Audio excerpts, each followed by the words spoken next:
Yeah, and he worked up well this morning. I know he's only a maiden, but you know, he's group placed 3 times, so you know he's a pretty handy horse, and he'll just get better with age too. Okay, for him, where does this race fit into his preparation? Could he back up into an Auckland Guineas, for example? No, he'll probably look at this, and then he may go for the Cracker Million, the mile, and then it's worth so much money, you know, and it's a nice race too. I think, well, Volpe Veloce won it one year. There's been some very good horses win it, so yeah, that's what's going to happen. Then we'll sort of head towards the Derby and see if he can stay. Yeah, Wild Knight, obviously he's building a bit of a picket fence now, so you know he's in good form, and KABUGEE didn't have any luck in the Bone Crusher whatsoever. His run was very good, so just hope he draws a barrier. He just needs a bit of luck on his side. He's drawn out his last 2 starts. When we spoke to you leading into Wild Knight's race, you expressed a little bit of concern that maybe not quite there, but the run was really good. Just assess that for us. Yeah, he just missed a bit of work on the Saturday, and we thought he was just probably a run short going into it, but it just shows you he's pretty classy horse, and so this will be his first run right-handed. That's probably the only question mark, but he did trial well at Ellerslie as a 2-year-old right-handed, so hopefully this doesn't pose a problem. For the 2 of them, where does this race fit into their preparations? Yeah, so Wild Knight, he'd go from here, all going well, into the Cracker Millions mile, and KABUGEE, maybe a Wellington Guineas, a race like that. Measured nice 1200 metres and quickened up and straight. Yeah, very unlucky, as you know, at Tirapa. I said before the race if she'd run in the first 3 or 4, we'd look to go to the Uncle Remus. Well, on the run she probably should have run in the first 3 or 4. She looks like a really promising filly. How has her development been for you, Ken?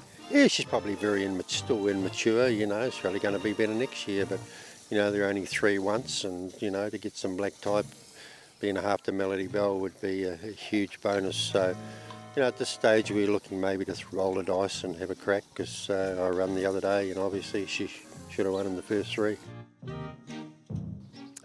He had a gallop this morning, just nice even hit out. He's pretty well ready now, and 1400 probably at this stage of his prep he needs to be a little bit on the fresh side. What did you ask of him today? He just worked over 1,000 metres in company. What does he do for the rest of the week in the lead up to that? He'll just have 1 gallop on Saturday morning and just a little gallop by himself, and he'll be ready to go. Are you happy with the way he's going? Yeah, really happy. Obviously disappointed he didn't win the other day, but we felt he had improvement to come out of it, so hopefully that's the case. Where does this race fit? Can you back up into an Auckland Guineas, or is there other assignments? No, if he draws well and we run on Boxing Day, that'll be his final run before the Karaka Mile. I thought their sort of fresh up runs at Tirapa were great. MAZZOLINO was a bit unlucky. She earned a very good second.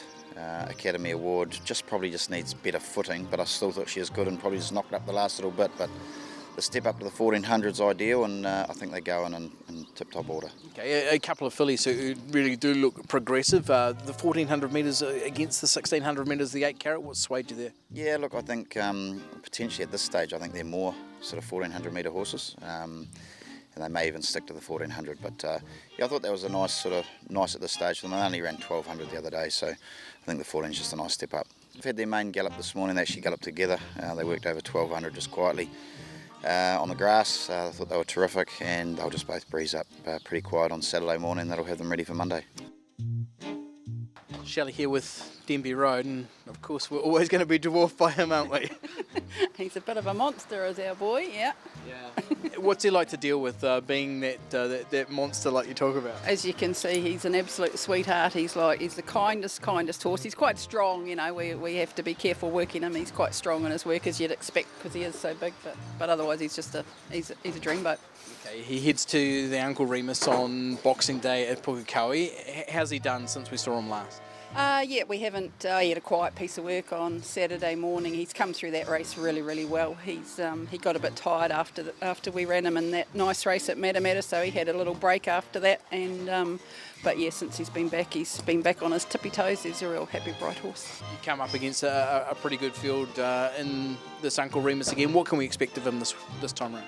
Yeah, well, he does seem to you know, he gets back and finds his way home pretty well. But it was lovely to see him come through them the other day at Matamata. He got a bit of a bump and he sort of just got really lost. So he learned a lot the other day, and you know, if we can just get him to get his head down and flatten out a bit more, he's you know, hopefully on that was a really nice race last week. So you know, if he maintains that form, hopefully we'll be thereabouts again. 6 days out from the race, so what's in store for him this week? He'll gallop tomorrow and probably Saturday, and that's him. Yep. So. Okay, does he take a bit of feeding? Yeah, it costs a fortune to feed.